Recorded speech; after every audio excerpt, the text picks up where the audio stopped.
Yon mga ka-farmers, meron akong isang ikwekwento sa inyo. Talaga namang halos noong mga panahon na nag-aaral ako sa tapat ng school ng kainan na ito ay pinapangarap kong makapasok sa lugar na ito.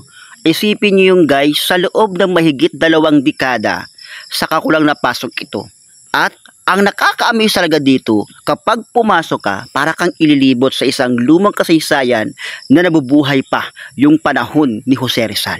Kasi ba naman, mula sa pinakalumang mga gamit, pwede mong makita at yung kasaysayan ng Pilipinas ay pwede mong maramdaman kapag daan dito ka mismo sa loob ng lugar na ito.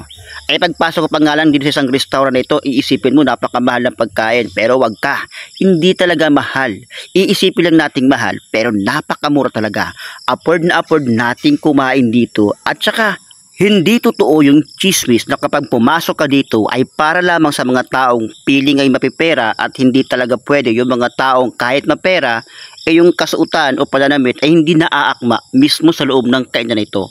Lahat pwedeng pumasok dito as long as gusto mong kumain at may pera ka din naman pambayad.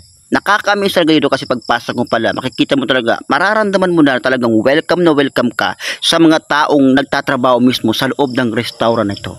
Kaya nga naman ang pinuntahan namin ito, actually na-invite na ako ng kaibigan ko talaga dito. Hindi ka mainiisip talaga mapupuntahan ko talaga ang lugar na ito. Kung hindi naman dahil sa kanya, hindi ko rin naman talaga ito mapapasok. Kaya thank you sa isang taong nag-invite sa akin para mapasok ko yung lugar na isa sa pinapangarap kong mapasok kahit papaano. Ito na nga guys, yung mga pagkain talagang in-order talaga namin. Actually, nung una, akala ko talaga nagbibiro talaga na meron silang ihahanda sa aking surprise dahil syempre, birthday ko talaga ng araw na ito. Isipin mo yun, birthday ko pero hindi ako nagpakain. Nagkuripot po talaga si Mike Farmers. Buti na lang, meron tayong mga kaibigan na handang magpakain at mag-serve show sa ating birthday.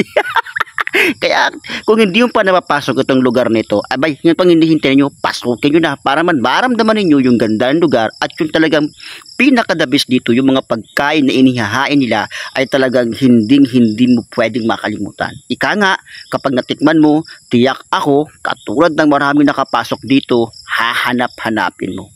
Kaya kung hindi ka pa talaga nakakapasok dito, subukan mo na, isama mo ang yung mga tropa o kaya naman yung pamilya para kahit paano maramdaman mo ang totoong lumang henerasyon sa ating kasaysayan dito sa Bicol.